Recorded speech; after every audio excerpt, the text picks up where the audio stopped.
ओम शांति। आज 27 अक्टूबर 2022। आज की साकार मुरली रंगीन बड़े बड़े अक्षरों में पढ़ें, सुने और मंथन करें।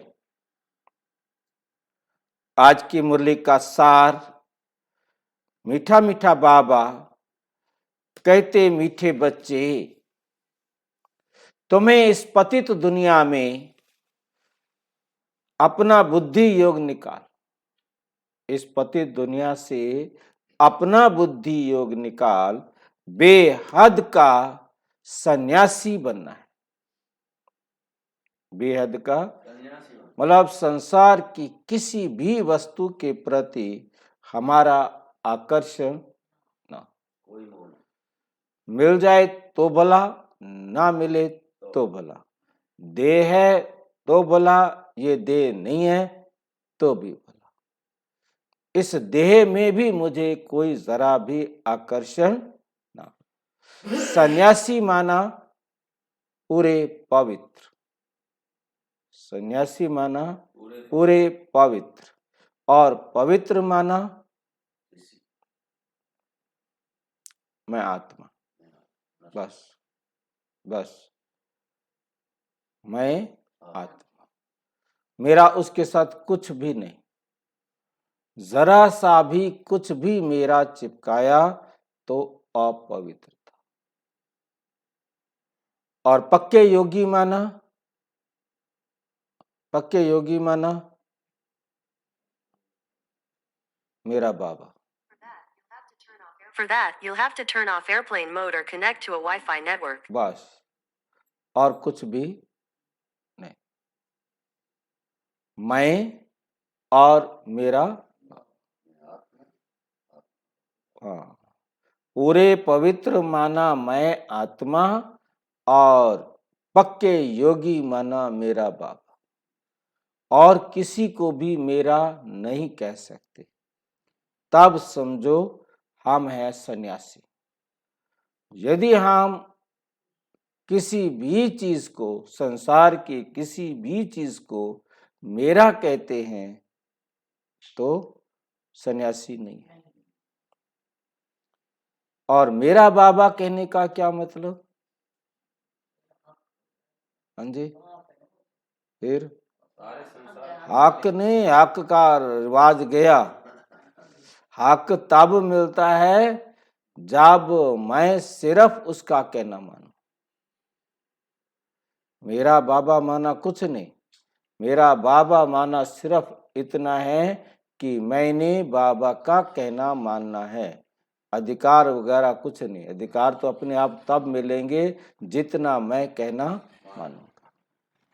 खाली ये नहीं कि मैं आत्मा, मेरा बाबा, बाकी सारा दिन दूसरे सारे, तो योगी नहीं। मतलब कोई भी मेरा ना, मेरा शरीर भी याद ना रहे, बस शरीर भी यदि किसी कारण से बाबा की श्रीमत पर चलने से ये शरीर भी जाता है तो जाए, परंतु मुझे श्रीमत पर ही चलना है। ये है पवित्र और पक्के योगी। बस अब कोई कितना बन सकता है, नहीं बन सकता है, ये उस आत्मा का पाठ है। प्रश्न, कौन सी अवस्था आते ही माया के तूफान समाप्त हो जाते, फिर कभी माया नहीं आ सकती? तो कौन सी अवस्था पहले आए, कौन सी अवस्था आ जाए हमारे अंदर, माया के तूफान आना बंद हो जाएंगे? वो अवस्था क्या है? जब मेरा पति, मेरा बच्चा, मेरा भाई, मेरी बहन, मेरा सर्जन, मेरा गुरु, मेरी माता नहीं, ये सारे मेरे टूट जाए, जितने भी मेरे मेरे हैं, मेरा शरीर, मेरा मन, मेरा पैसा, मेरा जो कुछ भी मेरा है, उन सब से बुद्धि योग टूट जाए। मेरा तो एक शिव बाबा, दूसरा ना कोई। मैंने सिर्फ शिव बाबा का कहना मानना है और किसी दूसरे का कहना नहीं मानना है। ये बुद्धि में पक्का होगा, ये बुद्धि में पक्का होगा। एक बाप से ही पूरा बुद्धि योग होगा। कौन सा योग चाहिए? बुद्धि योग। पहला योग कौन सा होता है? गीता में 4 योगों का वर्णन किया है। पहला है ज्ञान योग, ज्ञान से प्यार। हमें इस ज्ञान को अच्छी तरह लेना है, सबसे पहला। दूसरा योग है बुद्धि योग। जो ज्ञान परमात्मा ने दिया है वो हमने बुद्धि को स्वीकार कराना है। बुद्धि स्वीकार करना मतलब नियम बना देने हैं जो बाबा ने कहा है, बस तब वो हो जाता है बुद्धि योग। क्योंकि जो बाबा ने श्रीमत दी है वो बुद्धि उसी के अनुसार काम करना शुरू कर दे तो यह हो गया बुद्धि योग। फिर तीसरा क्या होता है? कर्म योग।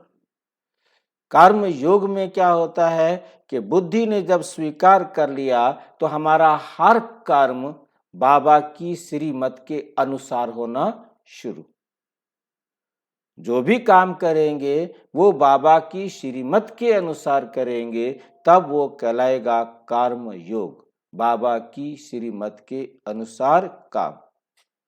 फिर ये कर्म इंद्रिया सारी की सारी मेरे कंट्रोल में आ जाएंगी, तब मैं बन जाता हूं राजयोगी, अपनी कर्म इंद्रियों के राजा। बाबा की श्रीमत पर कर्म इंद्रियों के राजा बनना तब है राजयोगी।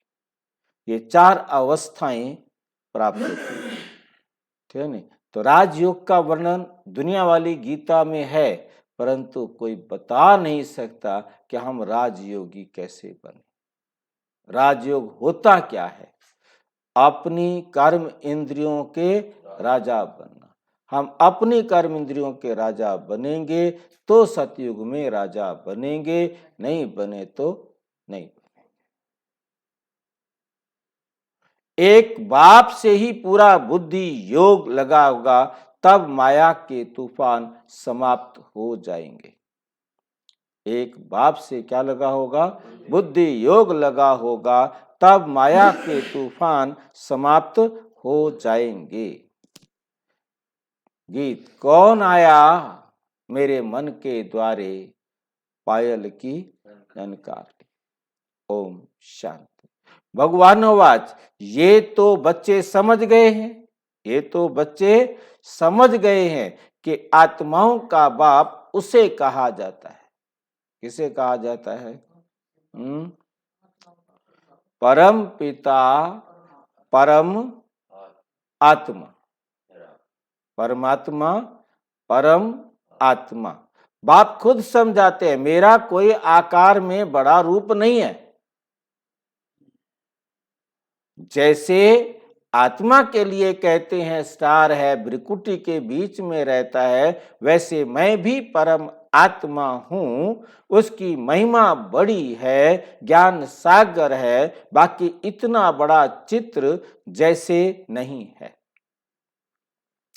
इतना बड़ा होता तो इस शरीर में घुस नहीं सकता।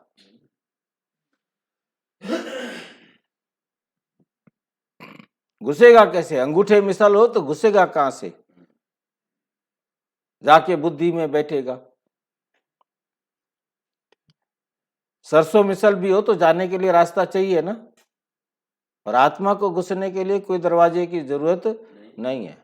वो ऊपर से आवे तो वहां बैठ जावे, यहां से जावे, यहां से जावे, नीचे से जावे, किधर से घुस जाए, उसने अपनी सीट पर पहुंच जाना है, पता भी ना चले। जब आत्मा इस शरीर में घुसती है, बाहर निकलती है, पता नहीं चलता। ऐसे परमात्मा भी इस शरीर में घुसता है, आता है, जाता है, तो पता नहीं चलेगा। ये तो शिवलिंग की पूजा करते हैं तो बड़ा बनाते हैं, अंगूठे सदृश कहते हैं, आत्मा माना आत्मा, सिर्फ उनको परम आत्मा कहते हैं। मेरे को क्या कहते हैं? परम आत्मा। क्यों कहते हैं परम आत्मा? एक दिन बताया था, अभी बाबा ने बताया था। क्यों परम आत्मा कहते हैं?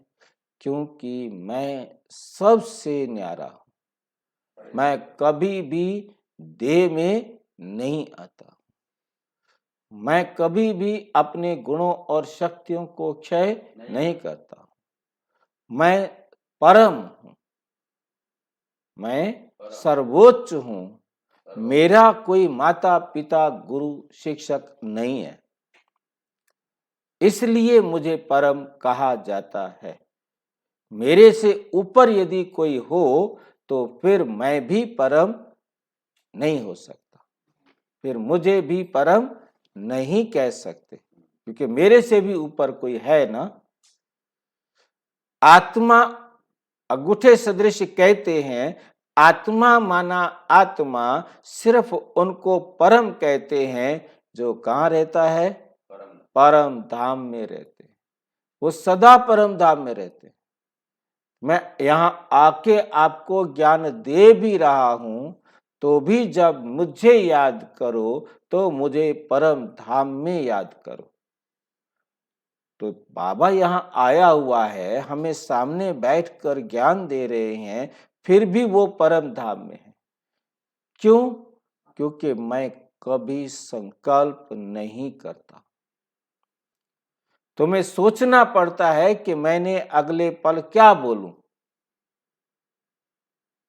किसी को अच्छा लगे, जो सबके कल्याण के लिए हो, परंतु मुझे संकल्प नहीं करना पड़ता कि मैं क्या बोलूं, क्योंकि मुझे बोलना ही वही है। मुझे नहीं आता, संकल्प भी नहीं करना पड़ता, ड्रामा अनुसार मैं वही बोलता हूं जो मैंने कल्प पहले बोला था, वही करता हूं जो कल्प पहले किया था। बोलते हैं, परंतु हम उसके बाद अपनी चालाकियां चलाते हैं ना, ये बोलूं तो अच्छा होगा, ये ना बोलूं तो अच्छा होगा, तो नहीं सोचते हैं ना। तो ये सोचना नहीं पड़ेगा ना। तुम जानते हो इस समय है डेविल वर्ल्ड, शैतानी दुनिया, आसुरी संप्रदाय। सतयुग में इस भारत पर देवताओं का राज्य था, अब तो आसुरी राज्य है। देखो क्या क्या खा जाते हैं, मांस मदिरा, ये राक्षसी आहार है, इस बात को भी नहीं समझते हैं। स्कूल में भी कोई के अच्छे ख्यालात, कोई के रजोगुणी, कोई के तमोगुणी होते हैं जो दूसरों को समझा नहीं सकते, उनको बुद्धू कहेंगे। बातें ढूंढ ढूंढ के लाते हैं बाबा। जो दूसरों को समझा नहीं सकते वो क्या हैं? बुद्धू कहेंगे। ब्रह्मा कुमारियों में भी नंबरवार महारथी घोड़ेसवार प्यादे बहुत हैं जो अच्छी रीति समझा नहीं सकते। हाँ, है वो ब्रह्मा कुमारियां, बाहर वालों की बात नहीं कर रहे। अच्छी रीति समझा नहीं सकते, ज्ञान पूरा ना होने के कारण डिस सर्विस कर देते हैं। जितना जिसमें ज्ञान है उतना समझाएंगे, नंबरवार तो हैं, कहाँ भूले भी करते हैं। बच्चों को नशा होना चाहिए, बच्चों को नशा होना चाहिए कि हम तो देवता बन रहे हैं। बाप खुद कहते हैं, मैं पतितों की दुनिया में आता हूं, पावन दुनिया में नहीं आता हूं, पतितों की दुनिया में आता हूं। सतयुग में यही नारायण था, अब ये फिर जन्म लेते लेते इनके तन में आया। लास्ट में आ गया ना, वानप्रस्थ अवस्था में, तब जब ये बिल्कुल वानप्रस्थ अवस्था अपने 84 जन्म भोग पूरे हो जाते हैं, तब मैं इनके तन में आया हूं। इनको ही फिर मैं क्या करता हूं? नर से नारायण बनाता हूं। नंबर 1 पूज्य भी ये था। सबसे पहला पूज्य कौन है? हाँ, ब्रह्मा बाबा को कौन पूजता है दुनिया में? नंबर 1 पूज्य श्री कृष्ण। अब ये नंबर 1 क्या बन गया? पुजारी भी यही बना। सबसे पहला मंदिर इसी ने बनवाया। फिर इनका ही ऑल राउंड पार्ट है। सबसे लंबा पार्ट इसका ही है। ये मेरा मुकर्रर तन है, फिक्स है मेरा, ये चेंज नहीं हो सकता। हर 5000 साल बाद मैंने इसी तन में आना है, चेंज नहीं हो सकता। ऐसे नहीं कब दूसरे को भी चांस दूं। हाँ, ये ड्रामा बना बनाया है, इसमें चेंज नहीं हो सकता। ये नोट करने वाली बात है। ये ड्रामा बना बनाया है, इसमें चेंज नहीं हो सकता। 1 सेकंड का भी चेंज नहीं हो सकता। बाबा कहते हैं मैं आता हूं पतितों की दुनिया में, परंतु कोई को पतित कहो तो बिगड़ पड़ेंगे। किसी को पतित कहो तो बिगड़ पड़ेंगे। परंतु जब भगवानोवाच है कि सब आसुरी संप्रदाय हैं, तो मानना पड़ेगा। भगवान माना भगवान निराकार, ना ब्रह्मा, ना विष्णु, ना शंकर, ना कृष्ण, ना कोई और, ना कोई आकारी देवता परमात्मा होता है और ना कोई साकारी देवता परमात्मा होता है, और निराकारी एक मैं ही हूं जो परम आत्मा हूं। मैं परमात्मा भी तुम्हारे जैसा हूं। जैसे तुम आत्मा हो ऐसे मैं परम आत्मा हूं। भगवानोवाच मैं तुमको राजयोग सिखाने आया हूं। योग की कितनी महिमा है। बहुत योग आश्रम खुले हुए हैं, उसमें हठ योग आदि सिखाते हैं। उसमें क्या सिखलाते हैं? हठ योग आदि सिखलाते हैं। परंतु तुम योग बल से सारे विश्व को स्वर्ग बनाते हो, विश्व को परिवर्तन करते हो। सारी दुनिया तो योग में नहीं रहती। योग की कितनी महिमा है, जिससे खास भारत स्वर्ग बनता है। परंतु कोई को पता नहीं, कोई को पता नहीं तो इसको स्वर्ग किसने बनाया? जरूर ऐसा कोई स्वर्ग बनाने वाला होगा। बाप कहते हैं मैं ही आकर देवता बनने का कर्म सिखलाता हूं। ये तो बड़ा सहज है। वे बहुत यज्ञ करते हैं, यहां तुम कोई यज्ञ हवन करते हो क्या? यहां तुम कोई यज्ञ हवन आदि करते हो क्या? धूप भी खुशबू के लिए जलाते हो। अगरबत्ती धूप जो जलाते हो, ये मेरे लिए नहीं जलाते हो। मेरा नाक नहीं है जो मैं खुशबू लूंगा। मेरे लिए ना तो दीप जलाने की जरूरत है और ना मेरे लिए अगरबत्ती जलाने की जरूरत है। अपने खुशबू के लिए जलाते हो, जलाओ। बाकी यहाँ कर्म कांड की कोई बात नहीं, वरना जब तक मंदिर में दिया नहीं जलाया तब तक नास्तिक। घर का अंदर खाना बना दिया, ये कर दिया, वो कर दिया, पता नहीं क्या क्या हंगामा। तो बाप अपना परिचय देते हैं कि मैं आत्मा हूं जैसे तुम हो, परंतु मैं पुनर्जन्म नहीं लेता हूं, परंतु मरण में नहीं आता। मेरी जयंती मनाते हैं। मैं इस तन में पढ़ाने के लिए आता हूं, आता जाता रहता हूं, आता जाता रहता हूं। तो इसकी मृत्यु नहीं कहेंगे, इसको मृत्यु नहीं कहेंगे। मैं आता हूं तुम्हें देवता बनाने के लिए। अब जो आकर पढ़ेंगे, लिखेंगे, बनेंगे, पढ़ेंगे भी वही जिन्होंने कल्प पहले पढ़ा होगा। बहुत काल से बिछड़े हुए वही सिक्की लदे बच्चे, वही दूसरे थोड़े 84 जन्मों में आते हैं। जिन्होंने पूरे 84 जन्म लिए हैं वही पहले पहले पढ़ने के लिए आएंगे। 83 वाले बाद में आएंगे ना, बाद में आएंगे। तो पहले कौन आएंगे? 84 जन्म में आते हैं। हम ही सारा 84 का चक्कर लगाते हैं। मनुष्य तो बहुत जन्म लेने से तंग होते हैं। कहते बस भगवान हमें तो अपने पास बुला ले और वहां रख ले, यहां मत भेज, हमें इस दुनिया में रहना अच्छा नहीं लगता।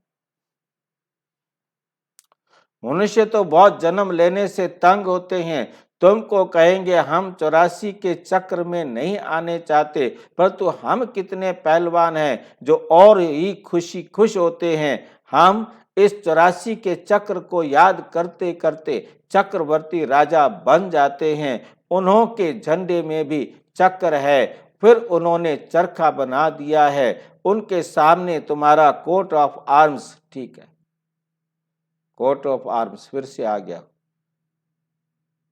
कोट ऑफ आर्म्स सेना का चिन्ह, कोट ऑफ आर्म्स सेना का चिन्ह। तो हम भी क्या हैं? सेना। हमारा कोट ऑफ आर्म्स क्या है? कौन सा बैच? बाबा ने कहा था त्रिमूर्ति बैच, ठीक नहीं। लक्ष्मी नारायण का बैच वो अलग सेना। जैसे हमारे यहाँ सेना अलग हो जाती है तो उसका कोट ऑफ आर्म्स भी अलग हो जाता है। ऐसे जो कृष्ण का बैज लगाने वाले हैं वो अलग सेना है, जो लक्ष्मी नारायण का बैज लगाने वाले हैं वो अलग सेना है, त्रिमूर्ति का बैज लगाने वाले हैं वो अलग सेना है, खाली शिव बाबा का बैज लगाने वाले हैं वो अलग सेना है। परंतु पता किसी को नहीं है कि कौन सी सेना कौन सी है। तो हर एक कोट ऑफ आर्म्स अलग अलग। हाँ जी, ये मतलब हर एक, ये तो उसके विचारों पर जाएगा ना, क्योंकि वो तो सेना में भर्ती करते हैं। हाँ जी, कौन सी सेना में जाएगा? नेवी में जाएगा, आर्मी में जाएगा, या क्या बोलते हैं एयर में जाएगा, या बॉर्डर वाली में जाएगा। वहां पर अलग अलग प्रकार की सेना है ना, तो हर एक का कोट ऑफ आर्म्स अलग अलग है। तो ऐसे ही यहाँ भी अपनी पसंद से ही वो चुनेंगे और अपनी पसंद से ही भर्ती, क्योंकि यहाँ भर्ती तो उस बैज लगाने से नहीं है, बैज लगाकर उस प्रकार की सेवा करने से है। क्योंकि जिसको जो बैज मिलता है फिर उसी प्रकार का उसको काम होता है ना। तो ऐसे ही जो जिस प्रकार की सेवा करेगा वो उसी प्रकार की बैज का अधिकारी बनेगा, वहीं जाएगा ना। शिव बाबा का बैज तो वही लगा सकता है जिसके पास क्या हो? मैं और मेरा बाबा, बस। त्रिमूर्ति का बैज वो लगाएगा जिसको तीनों मूर्तियां बनना है अभी वर्तमान में, ठीक है नहीं। कृष्ण का बैज जिसका लक्ष्य है कि मुझे कृष्ण बनना है। लक्ष्मी नारायण का बैज मुझे सतयुग में जाना है। तो इसके प्रकार से मतलब है तो सब मिलते जुलते। सभी सेना का काम तो देश की रक्षा करना ही होता है, परंतु वर्क ऑफ नेचर में थोड़ा एक्सपर्टनेस में अंतर आता है कि वो अपने अपने क्षेत्र में एक्सपर्ट होते हैं। तो हमारा जो बैज वो है नीचे त्रिमूर्ति और चक्र बिल्कुल ठीक लगा है। ऊपर में शिव बाबा, नीचे त्रिमूर्ति और चक्र। बिल्कुल ठीक लगा। ये है हमारा कोट ऑफ आर्म्स। तीनों को इकट्ठा कर दिया। ऊपर शिव बाबा, नीचे त्रिमूर्ति और चक्र।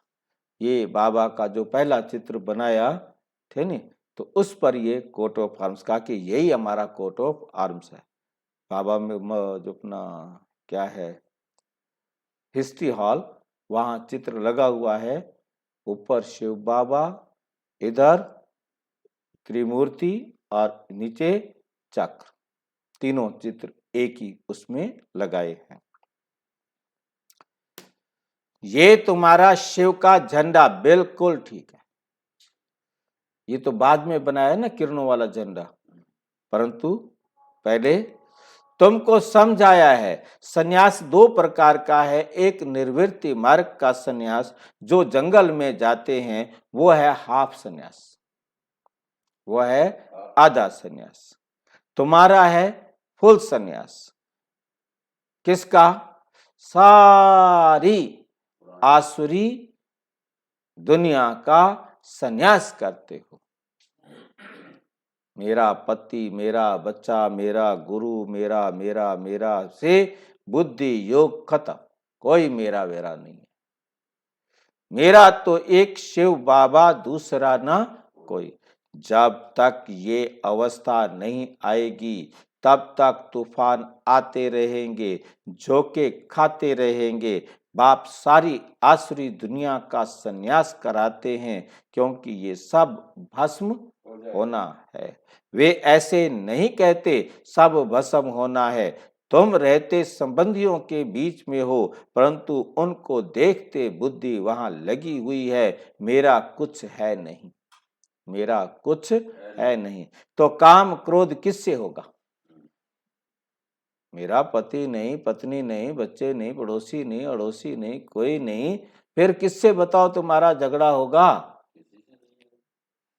शरीर भी तो नहीं है ना, मेरा नहीं है। बाबा शरीर ले ले ना ले ना ले, मेरा नहीं है शरीर, मेरा कुछ नहीं है। बस मैं आत्मा हूं। मुझे कभी भी जाना हो तो छोड़ के। ये युक्ति बहुत अच्छी है, ये युक्ति बहुत अच्छी है। परंतु जब ये बात बुद्धि में बैठे, तरीका तो बहुत अच्छा है, बाबा कहता है बता दिया, तो इसे आपकी बुद्धि स्वीकार करे, बुद्धि योगी बनो। इसको राजयोग कहा जाता है। ज्ञान योग, बुद्धि योग, कर्म योग और लास्ट क्या बन जाएगा? राजयोग कहा जाता है। तुम योग लगाते हो, राजाई लेते हो, वो है हठ योगी, और ये है गुह्य पॉइंट। ये है गुप्त पॉइंट, गुह्य पॉइंट, गहरा पॉइंट, जिसको दुनिया वाले नहीं जानते। योगी तो दुनिया में बहुत हैं, परंतु बाबा कहते हैं एक का भी मेरे से योग नहीं, एक का भी मेरे से योग नहीं है। मेरे बदले मेरे निवास स्थान ब्रह्म तत्व से योग है। मेरे बदले ब्रह्म तत्व से, मेरे घर से, मेरे रहने के स्थान से ज्यादा योग है। जैसे भारतवासी अपने निवास स्थान हिंदुस्तान को अपना धर्म समझ बैठे हैं। हिंदू कोई धर्म तो ना है, हिंदुस्तान उन्होंने अपने देश का नाम रखा, तो फिर अपने धर्म का नाम रख, या अपना धर्म हिंदू रखा तो अपने देश का नाम रख दिया। कहते ऐसा पूरी दुनिया में और किसी संसार के किसी भी देश का नाम ऐसे नहीं है। वैसे वे भी अपने को ब्रह्म का बच्चा समझते हैं। बच्चे भी नहीं कहते हैं, बच्चा कहें तो फिर वर्षा चाहिए। वे तो कहते कि तत्व में लीन होंगे, तत्व में लीन होंगे। बाबा को तो अनुभव है, बहुत सन्यासियों गुरुओं से अनुभव किया, बहुत सन्यासियों गुरुओं से अनुभव किया। अर्जुन को भी दिखाते हैं, बहुत गुरु थे। तुम सब अर्जुन हो, तुम सब अर्जुन हो। इस समय सारी दुनिया पर रावण का राज्य है, सारी दुनिया लंका है। एक सिलोन का बेट, बेट माना द्वीप, सिलोन लंका को कहा जाता है। एक सिलोन का बेट द्वीप लंका नहीं है, वे हद की लंका है, परंतु बेहद की लंका तो सारी दुनिया है। बेहद की लंका तो सारी दुनिया है। अब सारी दुनिया पर रावण का राज्य है। राम के राज्य में इतने मनुष्य नहीं थे। जब राम राज्य है तो रावण राज्य नहीं। कहां चला जाता है? नीचे पाताल में चला जाता है। रावण राज्य कहां चला जाता है? क्या मतलब होता है नीचे पाताल में जाना? क्या धरती के नीचे कोई जगह है जहां वो चला जाता है? पाताल में जाना किसको याद है भाई? भूला नहीं करो। चरित्र बॉटम में चला गया, पाताल में चला गया है। चरित्र टॉप पर था जब स्वर्ग था, और अब चरित्र कहां चला गया है? बॉटम में चला गया है, पाताल में चला गया है, बिल्कुल नीचे चला गया है।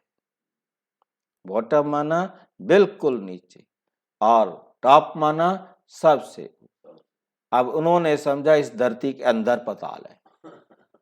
ठीक है क्या नहीं? फिर रावण राज्य आता है तो राम राज्य नीचे चला जाता है, क्योंकि राम राज्य जो टॉप पर था वही नीचे आता है। क्योंकि टॉप पर क्या चला जाता है? पाप, भ्रष्टाचार। आज जो जितना बड़ा पापी, जितना बड़ा भ्रष्टाचारी, उतनी ऊंची कुर्सी पर बैठने का अधिकारी। ईमानदार को आज कोई बैठने देगा कुर्सी पर? नहीं बैठने देगा। आज तो कुर्सी का मालिक टॉप पर वही बैठेगा जो जितना बड़ा झूठा होगा, मक्कार होगा, गद्दार होगा, वो आज सबसे टॉप कुर्सी पर बैठने का हक रखता है। दादा है ना। आज जो ईमानदार है वो तो बेचारा चल, तो मतलब जब रावण का राज्य होता है, मीन्स भ्रष्टाचारी टॉप पर होते हैं, तो ईमानदार कहां चले जाते हैं? बॉटम में चले जाते हैं। और फिर बाप आकर जो सच्चे होते हैं उनको चरित्रवान बनाकर टॉप पर ले जाते हैं, तो रावण बॉटम में। क्या सिखाता है बाबा समझ में नहीं आ सकता। कोई बता सकता है ऐसी बातें? कोई नहीं बता सकता।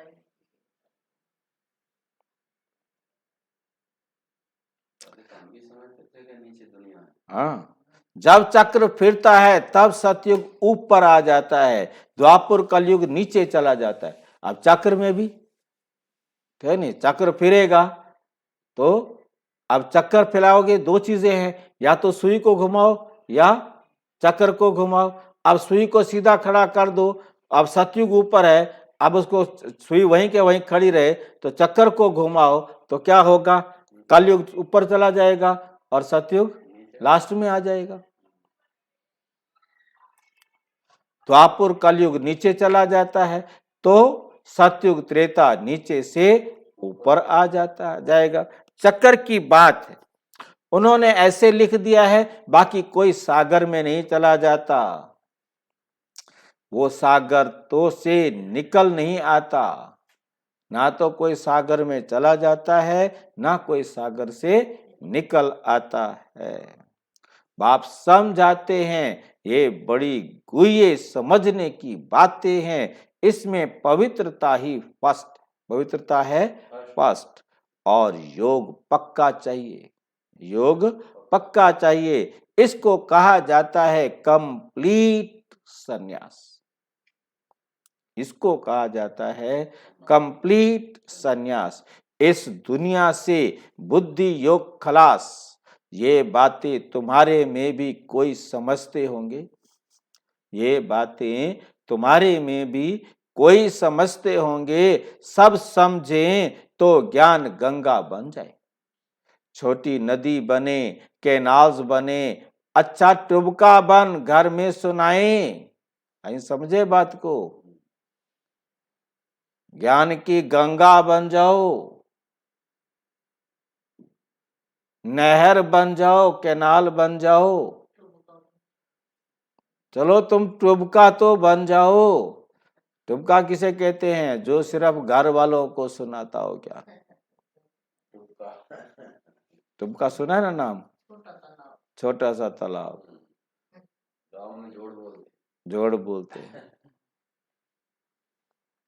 टुबका बन घर में सुनाए तो भी समझें कि कुछ समझा, परंतु घर में भी नहीं बता सकते तो बाप कहते हैं कैसा भी गरीब हो परंतु घर में गीता पाठशाला तो खोल सकते हो। तुम्हारे पास पैसे नहीं है, कोई बात नहीं है, 5 रुपए तो है ना, घर में गीता पाठशाला तो खोल सकते हो। बल एक ही कमरा हो, उसमें खाओ पियो सो बैठो, परंतु उसे क्या बना दो? गीता पाठशाला तो खोल दो, बाहर बोर्ड तो लगा दो, ऊपर झंडा तो लगा दो, कुछ तो करो। भले एक ही कमरा है, कोई बात नहीं है, बाबा को कोई एतराज नहीं है, उसमें खाते पीते सोते हो, अच्छा काम उतार, सफाई कर, फिर ये क्लास लगाओ। अच्छा काम उतार, सफाई कर, क्या उतारना है? काम उतारना है, इच्छाएं सारी खत्म कर देनी है, सारी सफाई कर, ये क्लास लगाओ। 3 पैर पृथ्वी में इतनी बड़ी हॉस्पिटल खोल सकते हो, बस बैठने की जगह ही तो चाहिए, कोई भी आएगा बैठ जाएगा, नीचे बैठ जाओ, कोई जरूरी है कुर्सी चाहिए? मान लो अब कुर्सी भी नहीं है तो नीचे भी तो बैठकर क्लास कर सकते हैं ना। साहूकार की बातें छोड़ो, उनके पास तो क्या क्या होगा छोड़ो, बाप तो गरीब निवास है ना। साहूकार तो बोलते हैं कि हम तो यहाँ ही स्वर्ग में हैं, तो बाबा कहते हैं अच्छा तुम अपने स्वर्ग में ही खुश रहो, तो मैं तुमको क्यों दूं? जो नरक में है मैं उनको स्वर्ग में ले जाऊं ना। दान भी गरीबों को दिया जाता है ना। बड़ा आदमी तो यहाँ जमीन में बैठने से चमकेंगे, कहेगा हम नीचे बैठे ना, हम आते ही नहीं जाते। तो बाबा कहते हैं कि भल अपने महलों में रहो, मेरे पास तो गरीब आए जो अच्छी तरह पढ़े। गरीब वो चाहिए जो अच्छी तरह पढ़े। अगर दूसरे को नहीं सुना सकते तो छोटा तालाब भी नहीं ठहरे, छोटा तालाब भी नहीं ठहरे। तुमको क्या बनना है? बड़ी नदी बनना है, मम्मा बाबा को फॉलो करना है, पर तू घर में भी नहीं सुना सकते तो चुल्लू पानी। क्या कह रहे बाबा? डूब चुल्लू में पानी की तरह भी नहीं हो, तो डूबोगे तो तब ना, तुम वो भी नहीं हो, चुल्लू पानी की तरह भी तुम नहीं हो, मतलब तुम्हारे पास इतना सा भी ज्ञान नहीं है। हाँ, चुल्लू पानी जितने भी नहीं हो, यदि तुम किसी को सुनाते नहीं हो। अच्छी तरह आज डंडे मार रहा है, ठीक है नहीं भाई, बाबा के पास और क्या है, इससे बड़ा डंडा क्या मारे, लास्ट यही होता है ना। बाबा को तो मजा आएगा कब? ज्ञान गंगाओं के सामने।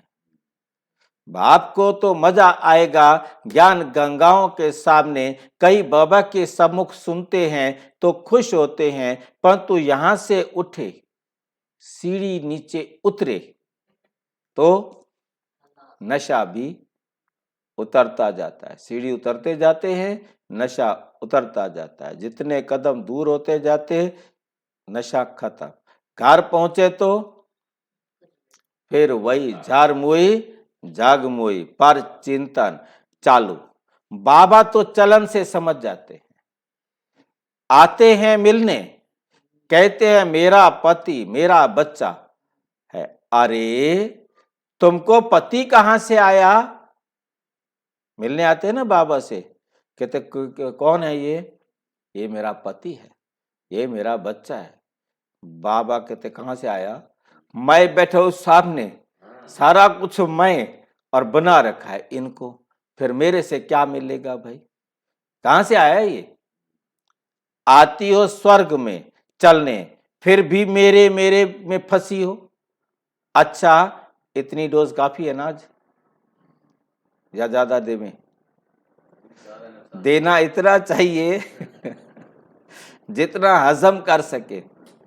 बाबा ने नटशेल में बताया है, योग से तुम स्वर्ग, ये भी शॉर्ट में बताया है। बाबा कहते हैं योग से तुम स्वर्ग की स्थापना कर रहे हो, बाकी बादशाही के लिए नॉलेज चाहिए। दो सब्जेक्ट हैं। बाबा भी योग में रहने का पुरुषार्थ करते हैं, तब कहते हैं, बाबा क्या कहते हैं? ना बिसरो ना याद करो। अच्छा अच्छा, मीठे मीठे सिक्की लदे बच्चों प्रति माता पिता बाप दादा का याद प्यार और गुड मॉर्निंग। रूहानी बाप की रूहानी बच्चों को नमस्ते। हम रूहानी बच्चों की रूहानी बाप दादा को नमस्ते नमस्ते नमस्ते। धारणा के लिए मुख्य सार। नंबर 1, इस पुरानी दुनिया का कंप्लीट संन्यास करना है, संपूर्ण संन्यास करना है। पवित्रता और योग की सब्जेक्ट में फर्स्ट नंबर लेना है। नंबर 2, ज्ञान गंगा बन पतितों को पावन बनाने की सेवा करनी है। मम्मा बाबा को फॉलो कर बड़ी नदी बनो। वरदान, ब्राह्मण जीवन में कम खर्च बाला नशीन करने वाले अलौकिकता संपन्न भाव। ब्राह्मण जीवन में कम खर्च बाला नशीन करने वाले अलौकिकता संपन्न भाव। इस अलौकिक ब्राह्मण जीवन का विशेष स्लोगन है, क्या है? कम खर्च बाला नशीन। खर्चा कम हो लेकिन प्राप्ति शानदार हो। कम खर्च बाला नशीन का मतलब क्या है? खर्चा कम हो परंतु प्राप्ति टॉप की हो। ये नहीं जितना खर्च किया उतना तो मिल गया, वो दुनिया में होता है। खर्चा कम हो परंतु प्राप्ति शानदार हो, रिजल्ट अच्छे से अच्छा हो। मेहनत कम करनी पड़े और रिजल्ट अच्छे से अच्छा हो। अलौकिकता संपन्न जीवन तब कहेंगे जब बोल में कम, कर्म में खर्च कम हो, शक्ति कम लगे, कम समय में काम ज्यादा हो, कम बोल में स्पष्टीकरण ज्यादा हो, संकल्प कम हो लेकिन शक्तिशाली हो। संकल्प तो किए, दरवाजे के बाहर गए, संकल्प खत्म। इसको कहा जाता है कम खर्च बाला नशीन। जो सर्व खजाने कम खर्च करते हैं उनके भंडारे भरपूर हो जाते हैं। आज का स्लोगन है, बाप और सेवा से सच्चा प्यार है। बाप से और सेवा से सच्चा प्यार है तो परिवार का प्यार स्वतः मिलता है, स्वतः मिलता है। मातेश्वरी जी के अनमोल महावाक्य हैं, परमात्मा सर्वव्यापी नहीं। दुनिया वाले कहते हैं परमात्मा सर्वव्यापी है, परंतु बाबा कहते, आज मम्मा कह रही है कि परमात्मा सर्वत्र नहीं। अब ये जो शिरोमणि गीता में भगवानो वाच है, बच्चे जहां जीत है वहां मैं हूं, जहां जीत है वहां मैं हूं, ये भी परमात्मा के महावाक्य हैं। लाइन समझ में आ रही है? जहां जीत है वहां मैं हूं। पहाड़ों में जो हिमालय पहाड़ है उसमें मैं हूं, और सांपों में काली नाग मैं हूं, पर्वतों में कैलाश पर्वत मैं हूं, और सांपों में काली नाग। तो इससे सिद्ध है कि परमात्मा अगर सब सांपों में केवल काले नाग में है तो सर्व सांपों में उसका वास नहीं हुआ। सारे पर्वतों में कैलाश पर्वत है तो फिर बाकी पर्वतों में ना हुआ। अगर परमात्मा ऊंचे ते ऊंचे पहाड़ में है, गोया नीचे पहाड़ में नहीं है।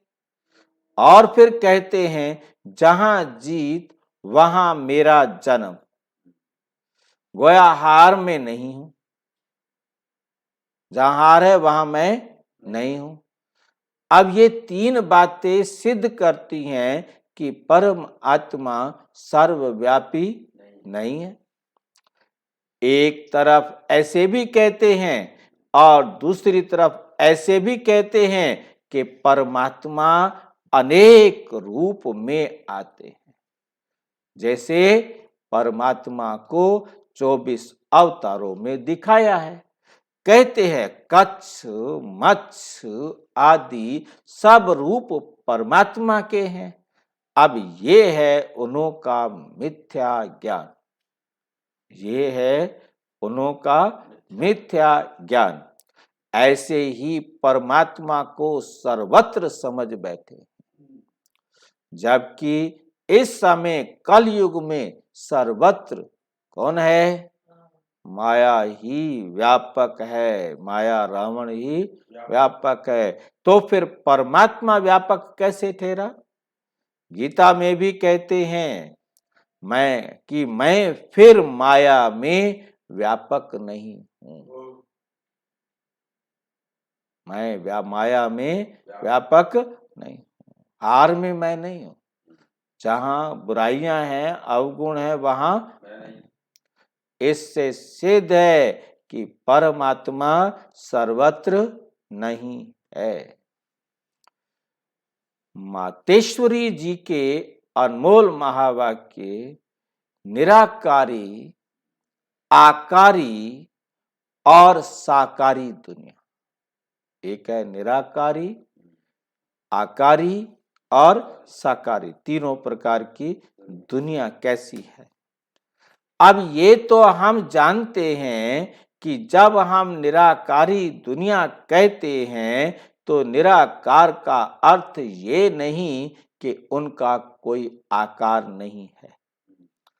जैसे हम निराकारी दुनिया कहते हैं तो इसका मतलब है, क्या मतलब है? जरूर कोई दुनिया है, परंतु उसका स्थूल सृष्टि माफिक आकार नहीं है। ऐसे परमात्मा निराकार है, लेकिन उनका अपना सूक्ष्म, अति सूक्ष्म रूप अवश्य है।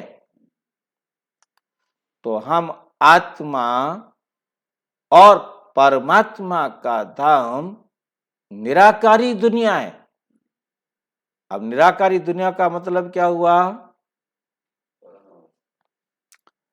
सूक्ष्म अति सूक्ष्म है।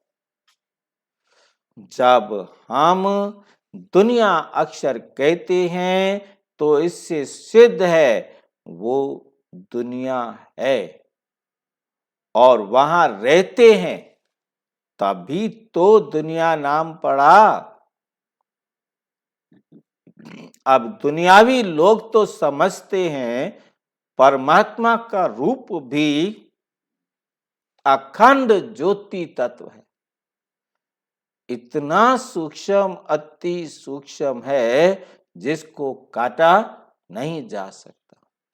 और साइंस में कहा जाता है एटम, परमाणु एक ऐसा सूक्ष्म, अति सूक्ष्म जिसके टुकड़े ना किए जा सके।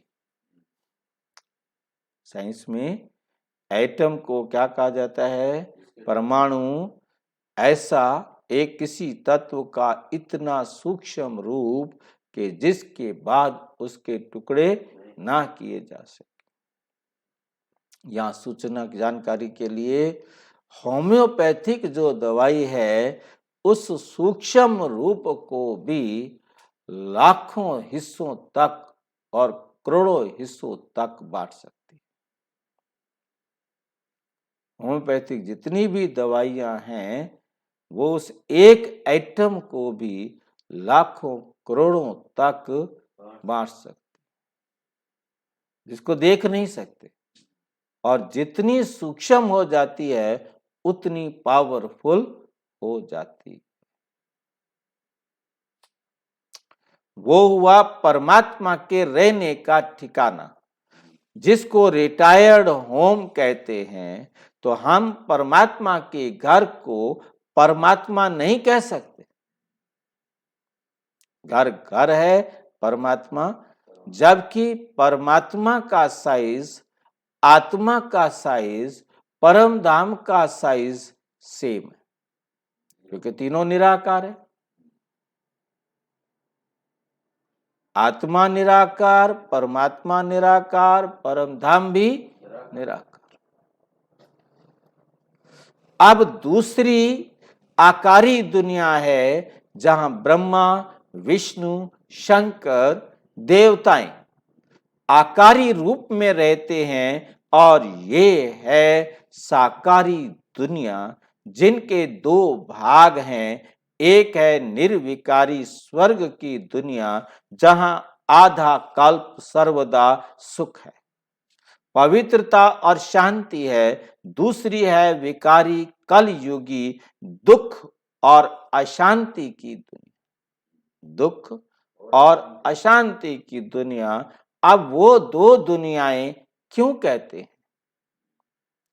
क्योंकि ये जो मनुष्य कहते हैं स्वर्ग और नरक, दोनों परमात्मा की रची हुई दुनियाएं हैं। इस पर परमात्मा के महावाक्य हैं, बच्चे मैंने कोई दुख की दुनिया तो रची नहीं, मैंने नहीं रची, वो सुख की दुनिया रची। मैं तो आकर सुख की दुनिया रचता हूं, दुख की दुनिया तो मैं नहीं रचता हूं। अब ये जो दुख और अशांति की दुनिया है, वे मनुष्य आत्माएं अपने आप को और मुझ परमात्मा को भूलने के कारण ये हिसाब किताब भोग रहे हैं। बाकी ऐसे नहीं कि जिस समय सुख और पुण्य की दुनिया है वहां कोई सृष्टि नहीं। ध्यान से समझना, ये लाइन बहुत गुह्य है। बाकी ऐसे नहीं कि जिस समय सुख और पुण्य की दुनिया है वहां कोई सृष्टि नहीं चलती।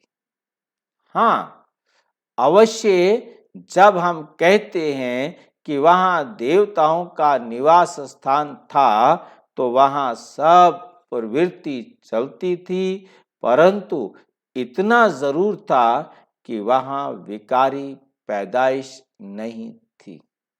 जब स्वर्ग था तो विकार से बच्चे पैदा नहीं होते थे, जिस कारण इतना कर्म बंधन नहीं था। उस दुनिया को कर्म बंधन रहित स्वर्ग की दुनिया कहते हैं, तो एक है निराकारी दुनिया, दूसरी है आकारी दुनिया